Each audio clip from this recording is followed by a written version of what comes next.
आंबेडकर यांच्या आदर्श विचारांना प्रतिमांना प्रणाम करू आज या विशेष कार्यक्रमाला उपस्थित बंदे तेवा धम्मो त्याचप्रमाणे बंदे चंद्रकीर्ती आजच्या कार्यक्रमाचे अध्यक्ष त्याचप्रमाणे माजी सामनेर आशिष आणि तक्षशिला बुद्ध विहाराचे सर्व पदाधिकारी महिला मंडळ उपस्थित सर्व उपासक उपासिका आत्ता एक वाक्य तुम्ही सगळ्यांनी ऐकलं असेल। या ठिकाणी माननीय जे सर ते बोलत असताना असं म्हणाले की काय कारण असेल की लोक या कार्यक्रमाला विशेष येत नाही, परंतु मिरवणुका वगैरे असतात त्याच्यामध्ये मात्र मोठ्या प्रमाणात प्रचंड गर्दी दिसते। त्याच्या पाठीमागचं एक कारण मी तुम्हाला सांगतो। काय कारण असेल त्याचं एकच कारण आहे की जोपर्यंत बुद्धांचं तत्वज्ञान, बुद्धांचा मार्ग धम्म जो आहे तो समजत नाही, त्याचं कल्चर, त्याची संस्कृती तोपर्यंत निर्माण होत असते। आता जी काही संस्कृती तयार झालेली आहे ती असं म्हणेल की ती बौद्ध संस्कृती नाही, ते अन्य लोकांचं अनुकरण आहे। मग ते सिनेमाचे गाणे असेल, डान्स असतील, त्याचे कार्यक्रम असतील, लावण्या असतील, हे कुठल्याही बौद्ध संस्कृतीमध्ये नाहीच होत आणि ती जमतही नाही, त्याच्याशी काही संबंध नाही। म्हणून जर बाबासाहेब आंबेडकरांचे थॉट्स आणि बुद्धांचे थॉट्स या आधारे संस्कृती निर्माण झाली का नाही तुम्ही बघायला पाहिजे। कारण बाबासाहेबांचे विचार विचाराच्या आधारावर संस्कृती निर्माण होते, बुद्धांचे विचार विचाराच्या आधारावर संस्कृती निर्माण होते, परंतु या महाराष्ट्रामध्ये ते स्वरूप दिसत नाही। त्याचं कारणच आहे की बऱ्याच लोकांना बाबासाहेबांविषयी श्रद्धा आहे, पण त्याला श्रद्धा म्हणता येणार ती अंधश्रद्धा आहे। बुद्धांविषयी त्यांच्या मनामध्ये काय भाव असेल, भाव म्हणावे, श्रद्धा नाही म्हणावे।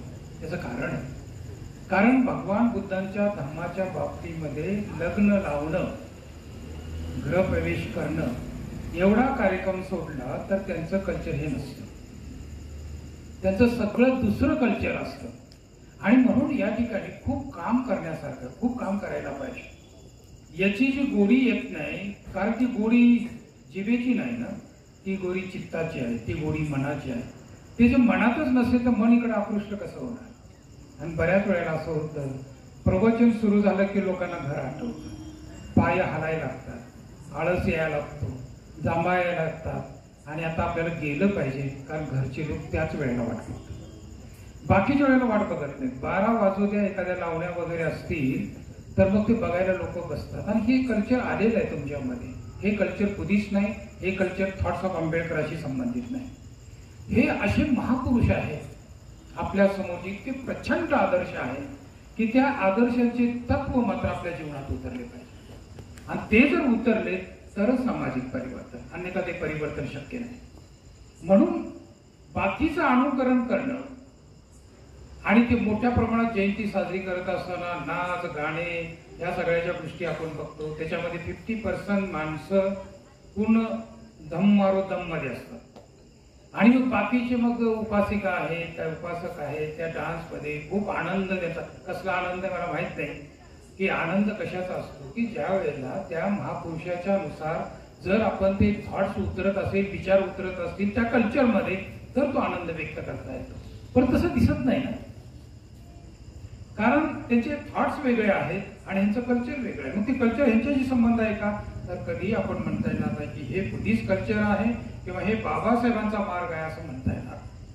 हे वेगळंच काय करा, आणि हे वेगळं जी विकृती, ही संस्कृती नाही, ही जी विकृती आपण आलेली आपल्या समाजामध्ये ते दूर करणं आपल्या सगळ्यांचं काम आहे। त्याला वेळ लागेल।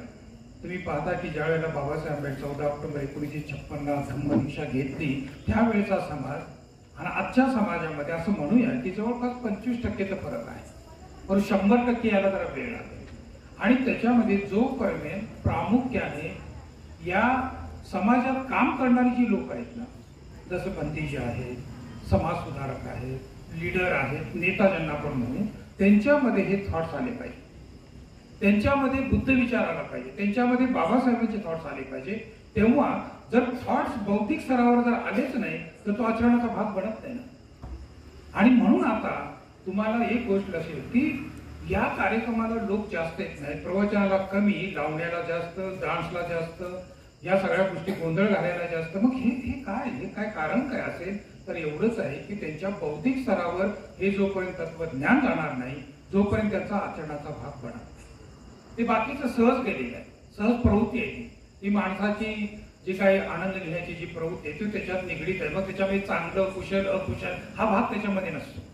माणसाला आनंद मिळेल त्याच्यामध्ये जातं, एन्जॉय झाला पाहिजे, आनंद मिळाला पाहिजे, लोक आले पाहिजे, अशा पद्धतीचं पद्धत. याच्या पद्धतीने मी असं म्हणेन की प्रामुख्याने लीडर लोक दोषी आहेत. कारण मी खूप लहानपणापासून या सगळ्यांचं निरीक्षण करतो. जेव्हा जयंती असेल तर हे जे लीडर असतात, नेता असतात, त्यांना एक नशा असते, माणसाची नशा असते. माणसं आली तरच त्यांना एक असं वाटतं की काहीतरी स्फूर्ती आहे.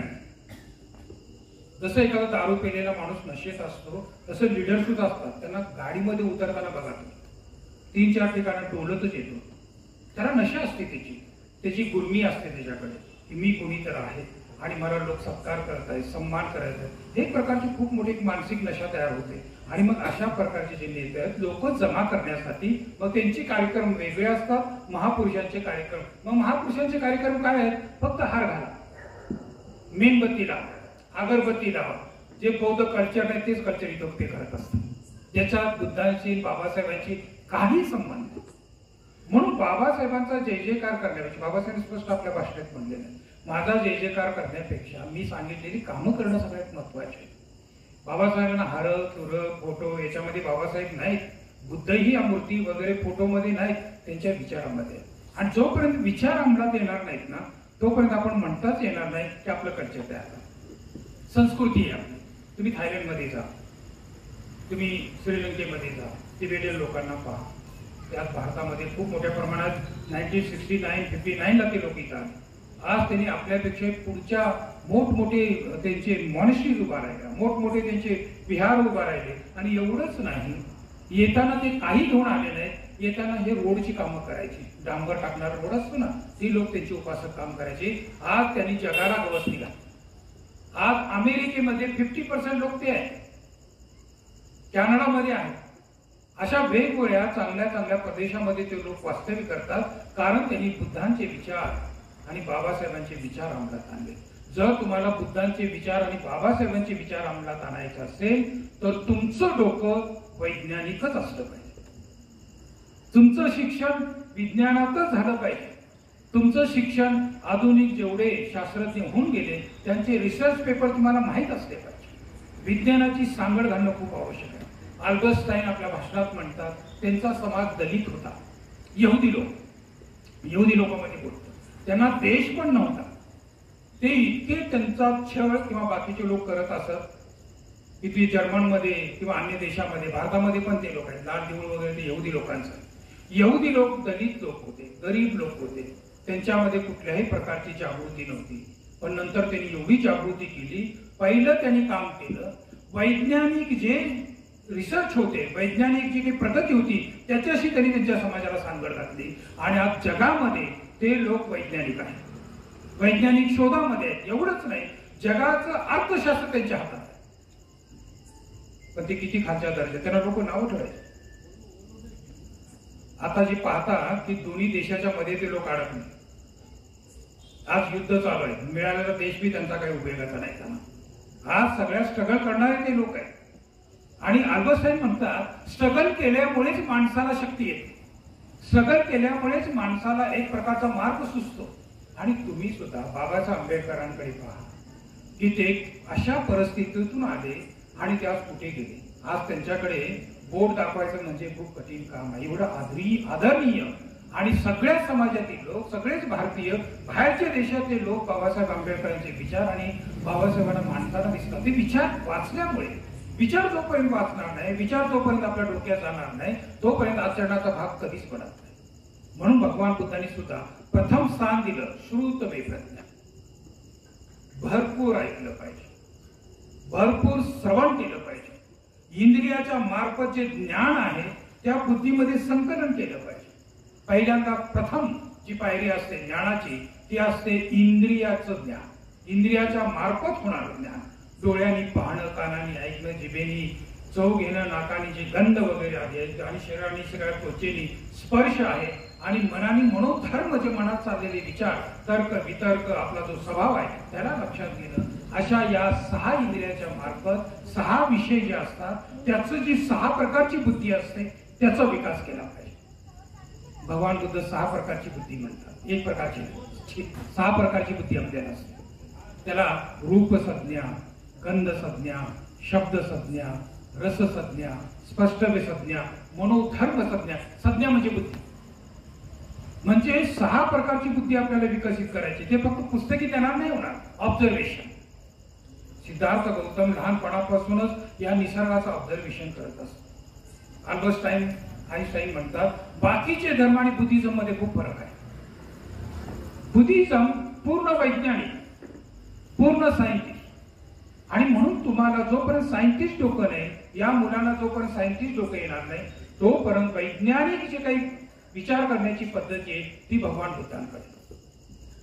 आणि म्हणून हा धर्म ज्यांच्या हातात दिलाय. 2-3 लोकांचं वक्तव्य मी तुम्हाला सांगतो. एकाचं वक्तव्य मी ऐकलं.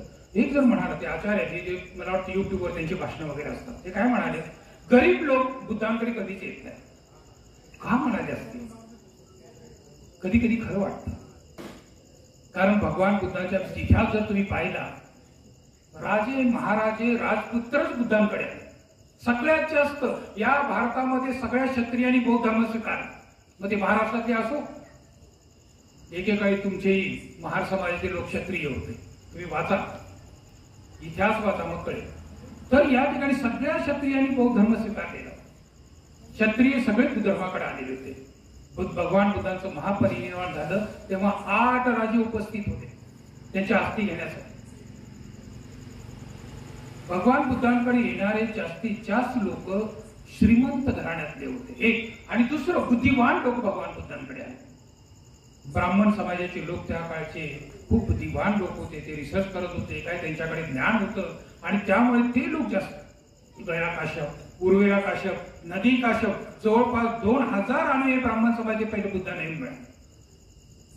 सुरुवातीचे 5 मध्ये कौंडिन्य, महानाम, अश्वजी, भद्र, बप्प हे 5 लोक तुम्ही जर पाहिलं तर हे सगळे ज्ञानवान लोक आहेत. तर या ठिकाणी भगवान बुद्धांकडे आकृष्ट होणारे जे लोक आहेत, ज्यांच्याकडे खूप सुबत्ता आली, ते लोक भगवान बुद्धाकडे आकृष्ट झाले. आणि ज्यांच्याकडे खूप ज्ञान आहे, बुद्धिवान लोक आहेत, ते भगवान बुद्धाकडे आकृष्ट झाले. पहा, ते वैज्ञानिक पहा, फिलॉसॉफर पहा. बाबासाहेब आंबेडकरांना घ्या. ओशोंचं वाक्य मला खूप आवडतं. मी ओशोच्या एका भाषणात किंवा ग्रंथात वाचलेलं आहे. ते काय म्हणतात, एवढ्या लोकांनी बौद्ध धर्म स्वीकारला 1956, पण ते म्हणतात मी एकालाच बुद्धिस्ट म्हणतो, आणि ते बाबासाहेब आंबेडकर. बाकीच्या लोकांना म्हणायला तयार नाही. काय कारण असेल? कारण त्यांना कळालंच नाही बुद्धिझम. फक्त लग्न, वरचं भाग आहे, बाकी काही नाही. बाबासाहेबांना बाहेरच्या रूम मध्ये लावलेला आहे फोटो, बुद्धांचा लावलेला आहे. त्यांना त्यांच्या घराचे ग्रंथ पाहिले तर एकही ग्रंथ बुद्धांचा आणि बाबासाहेबांचा मिळत नाही. काय करता होते? तुमचे महापुरुष ज्ञानासाठी पूर्ण आपलं आयुष्य वेचणारे भगवान बुद्ध पूर्ण बोधात्मक ज्ञान, हे वैश्विक ज्ञानाविषयी पूर्ण आपलं घर त्यापासून ते पूर्ण महापरिनिर्वाण पर्यंत आपलं जीवन त्यांनी व्यतीत केलेलं आहे. आणि तुम्ही त्यांच्या अन्वयात आपण काय करतो ते बघायला पाहिजे. ज्ञानाशिवाय नाही. पण मला एक आहे, अल्बर्ट आइन्स्टाईनचं वक्तव्य खूप पटतं. त्याचं कारण त्यांचा समाजही दलित समाज होता, गरीब समाज होता, ते उपेक्षित समाज होता. पण त्या समाज आज या भारतात नाही, देश या जगामध्ये नंबर 1 चा समाज आहे. त्याच्याकडे अर्थ आहे, ज्याच्याकडे ज्ञान आहे, काही विज्ञान आहे, अशी लोक ते झालेले आहेत. आणि बाबासाहेबांना हेच अभिप्रेत होतं, माझे लोक कुठे गेले पाहिजे? उच्च पदावर गेले पाहिजे, माझे लोक उच्च स्तरीय झाले पाहिजे, हे बाबासाहेबांना अभिप्रेत. आणि बुद्धांना हेच अभिप्रेत आहे. भगवान बुद्धांना अंधश्रद्धा अभिप्रेत नाहीये, पूजा अर्चा अभिप्रेत नाहीये. हे वरचा भाग आहे, वो बाकीचा भाग आहे. की ज्या लोकांना काही तत्वज्ञान कळत नाही, त्यांना डोकं वाकल्याशिवाय दुसरा उपयोग होत नाही, पण ज्यांची बुद्धिमत्ता असते त्यांना डोकं चालवल्याशिवाय दुसरा उपयोग नसतो. म्हणून एक लक्षात घ्या की तुम्ही जे 4 पासून ते 18 तारखेपर्यंत शिबिर आपलं, त्या शिबिरात तुम्ही जी मुलं, मी जास्त बोलणार नाही, तुम्ही थकून जाल, पण आम्ही आता रोज संध्याकाळी प्रवचन देणार. तर ही जी मुलं तुम्ही पाठवलेली आहे खूप छान. या मुलांनी सुद्धा पहिल्यांदा एक संकल्प करायला पाहिजे, मी शेवटपर्यंत शिबिरात आहे. लक्षात आलं? पहिला संकल्प. आणि ज्याच्याकडे दृढ संकल्प असतो तो जीवनात सक्सेस होतो, त्याला सफलता येते. हे आपण कधीही लक्षात ठेवायला पाहिजे. दृढ संकल्प खूप महत्वाचा आहे. भगवान बुद्धांनी सम्यक संकल्पाला खूप महत्वाचं स्थान दिलेलं आहे. आपले विचार, आपले जे काही मानसिक जे थॉट्स असतात ते दृढ असले पाहिजे, डगमगता कामा नये. म्हणून तुम्ही सगळ्यांनी एक संकल्प करायला पाहिजे की मी शेवटपर्यंत शिबिरात राहणार. ठीक. आणि या ठिकाणी बुद्धांचा एक सिलेबस आहे, त्याच्यावर मी नंतर बोलेन, आता बोलणार नाही आणि मग जास्त वेळ जाईल. बुद्धांचा सिलेबस आणि आधुनिक स्कूल, कॉलेज, युनिव्हर्सिटीचा सिलेबस याच्यामध्ये खूप मोठा अंतर आहे. तुम्ही पहा, भगवान बुद्धांच्या या सगळ्या उपदेशावर आधारित नालंदा, तक्षशिला, विक्रमशिला, औदनपुरी, किती युनिव्हर्सिटी, 12 युनिव्हर्सिटी या भारतात तयार झाल्या. आणि ग्रीक पासून इकडे तिबेट, चायना, जपान पर्यंत हे सगळे लोक त्या ठिकाणी शिक्षित होण्यासाठी येत असत. भगवान बुद्धांचा सिलेबस आपल्याला माहित नाही, भगवान बुद्धांची शिक्षण पद्धती आपल्याला माहित नाही. ती जर शिक्षण पद्धती दिली तर तुमची मुलं बुद्धिवान नव्हे प्रज्ञावान होतील, यथार्थ ज्ञानापर्यंत लोक जातील. आणि म्हणून मी उद्या बाकीचं बोलत राहीन, आज काही जास्त बोलणार नाही.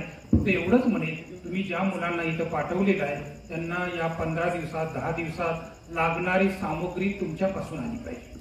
दान, भोजन दान, नाश्ता 2 टाइमचा हे तुम्ही दिलं पाहिजे. कारण हे काही कमिटी जी आहे, जरी यांनी 1971-72 पासून त्यांची कामं सुरू असली तरी काय सगळं घरातून देणार नाहीत. त्यांनी त्यांचा वेळ देतील, मेहनत देतील, थोडंफार द्रव्यदान देतील, पण सगळ्यांनी मिळून हे कार्य सांभाळायचं असतं. शिबिर सांभाळण्याचा एक सगळ्यात महत्वाचा भाग आहे. तर तुम्हाला हे सगळं सांभाळायचं कधी विसरता कामा नाही. तुम्हाला दान द्यायचं आहे, भोजन दान तुम्हाला द्यायचं आहे, द्रव्यदान तुम्हाला द्यायचं आहे, कार्यक्रमाला लागणारा जे काही खर्च आहे तो तुम्हाला द्यायचा आहे. म्हणून एक पहिल्यांदा दान वृत्ती. भगवान बुद्ध जेव्हा प्रवचन द्यायचे ना, पहिल्या प्रवचनाचा त्यांचा भाग असेल दान, मग शील. दानावर शीलावर प्रवचन देऊन मग ते गंभीर प्रवचनाकडे, सूक्ष्म प्रवचनाकडे, तत्वज्ञानाकडे ते वळत असत. म्हणून आपण एक पहिला की सामाजिक जे आपलं कर्तव्य आहे, दानाचा भाग खूप महत्वाचा आहे. बाबासाहेबांनी तर म्हटलेलं आहे, धम्मकार्यासाठी आपल्या उत्पन्नातील 20वा भाग दान. आज तागायत कोणी दान देत नाही, 20वा भाग दान देत नाही. सकाळी एका व्यक्तीशी माझं बोलणं झालं, त्याचं नाव नाही घेत, तर त्या व्यक्तीने भंतेजीला घेऊन गेले, कार्यक्रम केला आणि आणून सोडलं. तर मी त्यांना फोन केला, तुम्ही दान द्यायला पाहिजे ना, कारण माझ्याकडे जवळपास 13 भंतीजी आहेत आणि सगळे 13 भंतीजी स्कूल, कॉलेज, युनिव्हर्सिटीमध्ये शिक्षण घेत आहेत आणि सगळे इंग्लिश मिडियम मध्ये आहेत आणि सगळे वैज्ञानिक शिक्षण घेत आहेत. मग यांना सगळ्यांनी ओपन मध्ये ऍडमिशन आहे, कॅटेगरीमध्ये नाही, त्याला कुठली फी माफ नाही. तर आम्ही ज्या आलेल्या दानातून सगळं चालवतो. मग त्यांना मला तुम्ही दान दिलं ना, तर देतो म्हणला. 1 महिना गेला, पुन्हा मी त्याला फोन केला, तरी तो म्हणला मी येतो, आज येतो, आला. अशा प्रकारची उपासक आहेत, त्यांना दानाचं महत्वही कळत नाही. त्यांना वाटतं की दान दिलं म्हणजे आपण खूप मोठा उपकार केला. त्यांनी मला एक तत्व समजावून सांगितलं, आमची इच्छा असेल तर आम्ही देऊ, एवढं त्याला माहित आहे. परंतु भगवान बुद्ध कंपल्सरी दानाचा भाग ठेवतात, त्याला माहित नाही की भिक्खूंना दान द्यायचं असतं, भिक्खूंना भोजन दान, वस्त्रदान, या सगळ्या गोष्टी द्यायच्या असतात. भगवान बुद्धांकडे त्याच उपासकाकडे गेले. त्यांनी पहिल्यांदा भगवान बुद्धांना येऊन विनंती केली आणि म्हटलं की आज आमच्याकडे भोजन दानासाठी या. तेव्हा भगवान बुद्ध गेलेत ना. असंच कुठं टाइमपास करायला थोडी गेलेले. की आपल्या जीवनामध्ये जे काही आपण करत असतो त्याच्यामध्ये जे काही सपोर्टिंग उपासक उपासिकांनी करायचं असतं. म्हणून या ठिकाणी तुम्हाला हे सगळं शिबिर 18 तारखेपर्यंत सांभाळायचं आहे. तुम्हाला सगळ्यांना मदत करायची आणि संध्याकाळच्या प्रवचनासाठी ना वेळ काढून या, आलं पाहिजे, प्रवचन ऐकलं पाहिजे. हे जसं या ठिकाणी सर म्हणाले, मला त्यांचं वाक्य खूप आवडलं. सुरुवातीला खूप मोठा फटका त्यांनी प्रवचनातून दिला आणि तो फटका मलाही आवडला, कारण मी पण याच्यावर खूप चिंतन आणि मनन करतो. त्याचं एकच कारण आहे, हे सगळं जे जयंतीचं कल्चर, बुद्ध जयंतीचं कल्चर, बुद्ध जयंतीला लोक येत नाही, तुम्ही का मिरवणूक काढा, नाही कमी असणार. आंबेडकर जयंतीला भरपूर येतात, औसे गौसे नवसे अशा प्रकारची भरपूर यात्रा भरते ना, तशी यात्रा असते. परंतु ते असं म्हणता येईल ते आपलं कल्चर नाही. ते बाबासाहेबांचे थॉट्स नाही, ते बुद्धांचे थॉट्स नाही. जोपर्यंत या भौतिक स्तरावर थॉट्स येणार नाही तोपर्यंत कल्चर कधीच बनणार नाही, ही विकृती कधीच जाणार नाही. आपल्याला प्रयास करावा. एवढं बोलून या ठिकाणी थांबतो. तुम्ही शांतपणे ऐकला. धन्यवाद.